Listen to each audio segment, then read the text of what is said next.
Hi everyone, welcome to Maths World UK. I'm James Grime and today I'm speaking with Hana Ayoob. Hana is an illustrator and a science communicator, and today Hana is going to show some mathematical art. She's going to show some traditional circular designs, and all you'll need is a pencil, paper, ruler and a compass, and then you'll be able to try it out for yourself at home. But I started my conversation with Hana by asking her how she combines her love of art and science.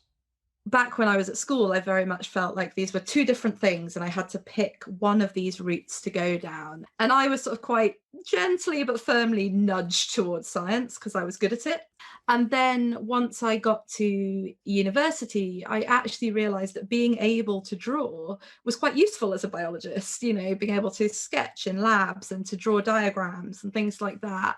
So we want to tell people who are watching that they don't have to choose. Yes, exactly. You can be a science person who loves art. You can be an artist who loves science. Yes, you could do maths. both.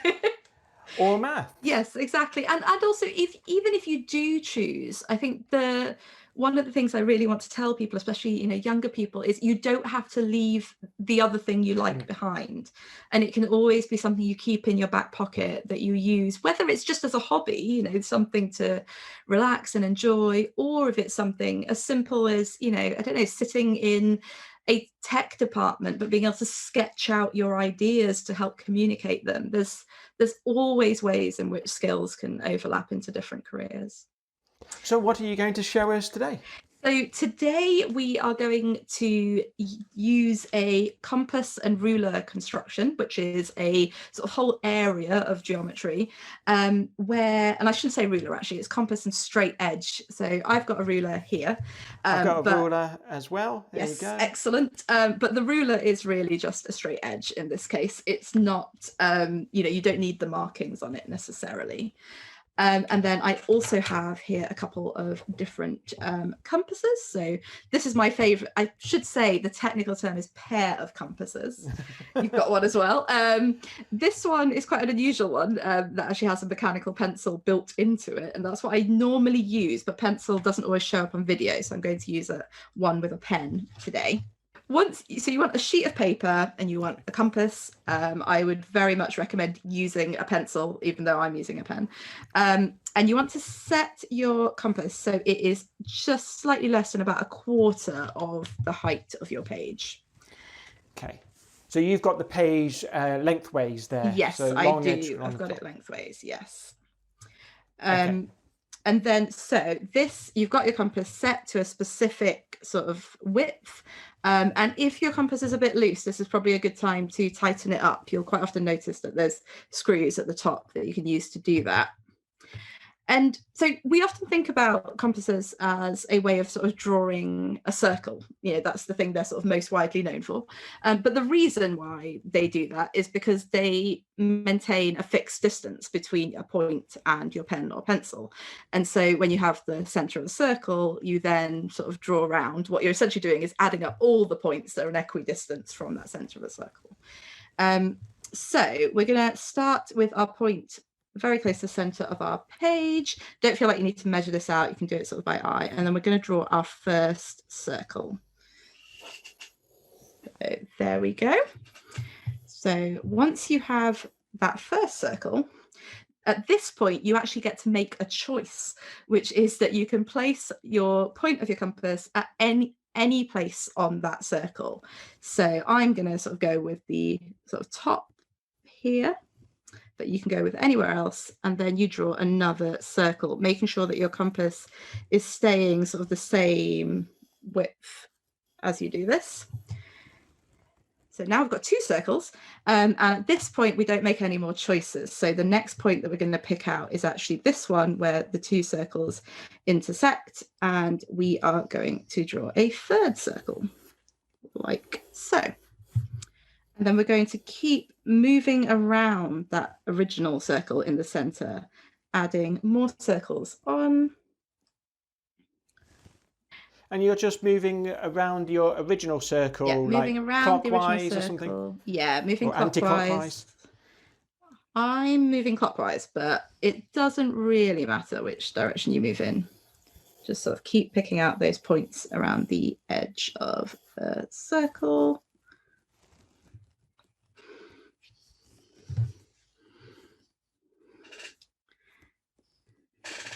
And eventually you get back to sort of the beginning, and you end up with a total of 7 circles on your page, the one in the center with 6 surrounding it. How are you getting on, James? I did it. You did it. Well done. I did it. If you can see it, it's in pencil. Yes, I can. I'm absolutely amazed that it all lines up though. So those 6 circles all fit beautifully and all then match up and line up. So this construction is actually sort of mathematically, it's the way to draw a hexagon. So this sort of lovely floral pattern that comes out of it is almost, I guess, a nice benefit. But you can then sort of connect up either these sort of dots in the middle, or I guess intersections in the middle. So I'm going to draw those on in this sort of maroon color, so it's a bit more obvious.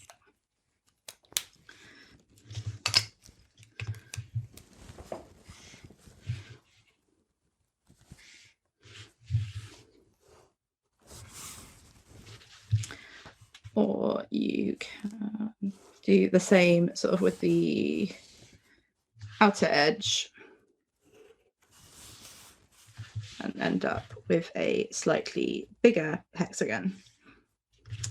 But there's also various other shapes that you can pick out by sort of drawing on lines and connecting different points. So James, can you see any other shapes in this? So you've got the petal kind of shapes in the middle.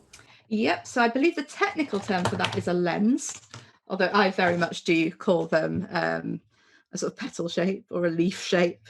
And yeah, I can see these kind of rounded triangles. Yes, and they're called, I'm going to try and get this right, Reuleaux triangles. And they're really interesting in that they are shapes of constant width. So I'm going to try and pick one of these out that I can sort of see here.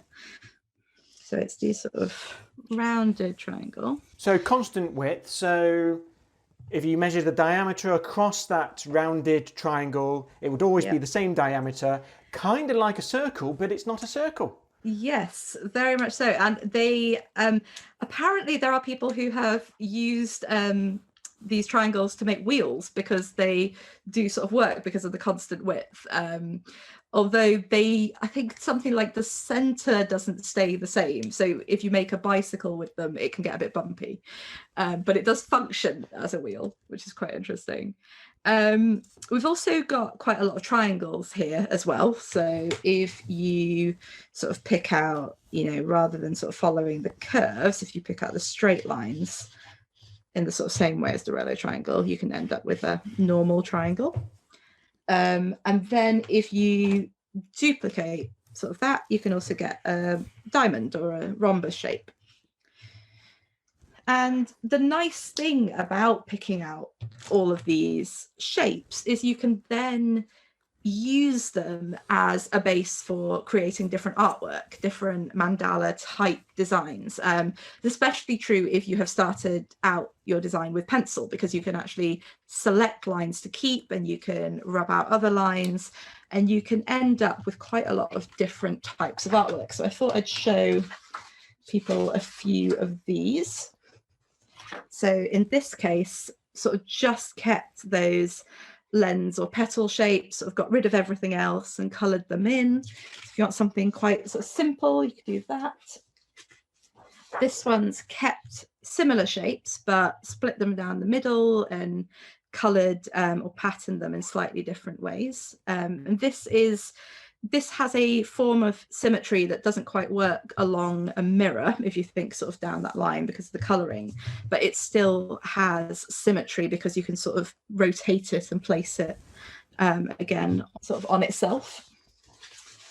This one's taken a bit more artistic license and sort of gone off the sort of construction, but added a bit more detail to it. And with this one sort of added lots more circles and then sort of coloured it in different patterns. If there's anyone who prefers sort of collage to drawing, if you keep your compass at the same width and draw your construction out on 2 different pieces of paper, you can then cut out bits of it, as I've done with sort of the yellow here, and then stick it onto the blue. So there's lots and lots of different things you can do. And you can also create something called a flower of life if you sort of keep going from your original design. And make sure my compass is still lined up. If I sort of then went round this second circle of circles and kept drawing circles.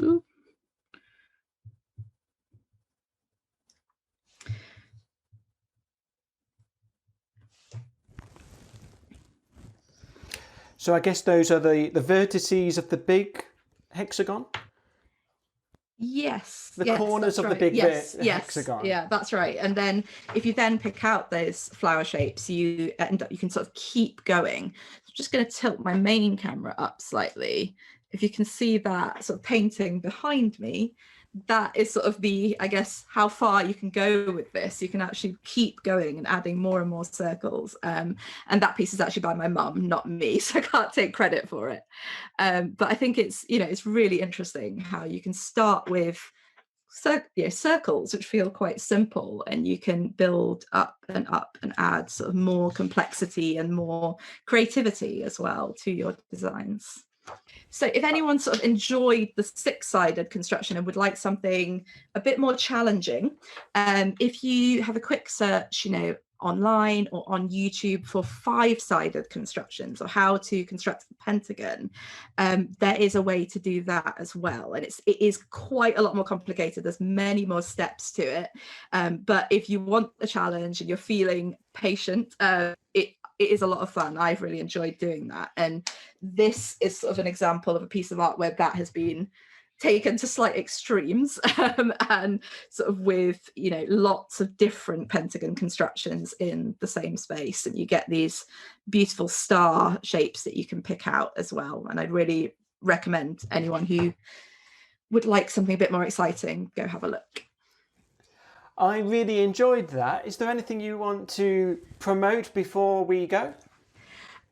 If you are interested in the sort of STEM, science, technology, engineering, maths and art crossover, I'm now doing weekly live interviews on Instagram, 12:30 UK time every Wednesday, with some slight variations if people are busy or in different time zones. But we're exploring all sorts of things over there, from the role of drawing in engineering to crafting and material science, maths and fashion. So definitely, so you can follow me at hana.ayoob on Instagram and find those, and previous interviews are also available on my Instagram account. Thanks, Hannah, and I hope you at home will enjoy experimenting with those designs. I will put a link to Hannah's Instagram in the description, as well as a link to some instructions that I found for constructing those pentagons if you want that extra challenge. I guess that's all from me for now, so I will say stay curious. I will see you next time.